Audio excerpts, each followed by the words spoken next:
আমার মনে আছে আমরা প্রাইমারি স্কুল থাকতে হিন্দু মাস্টাররা যে দুধ ধরাইতাম, হিন্দু মাস্টার ছিল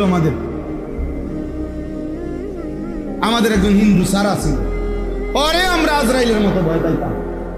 হিন্দু মাস্টার, গ্রামের দাদা, আমার দাদা না কি গ্রামের দাদা,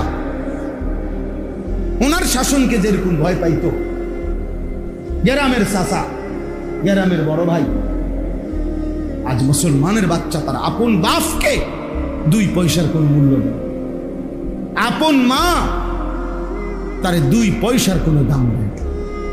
খাইলে খাওয়াইবা, না হইলে বাইরে যাবো, বাহ পড়লে পড়ছি, না পড়লে না, টেয়া দাও, সুদে টাকা লাও, বিদেশ যাবো, কিস্তি লাও, যেমনে পারো বিদেশ পাঠাও, টাকা দরকার।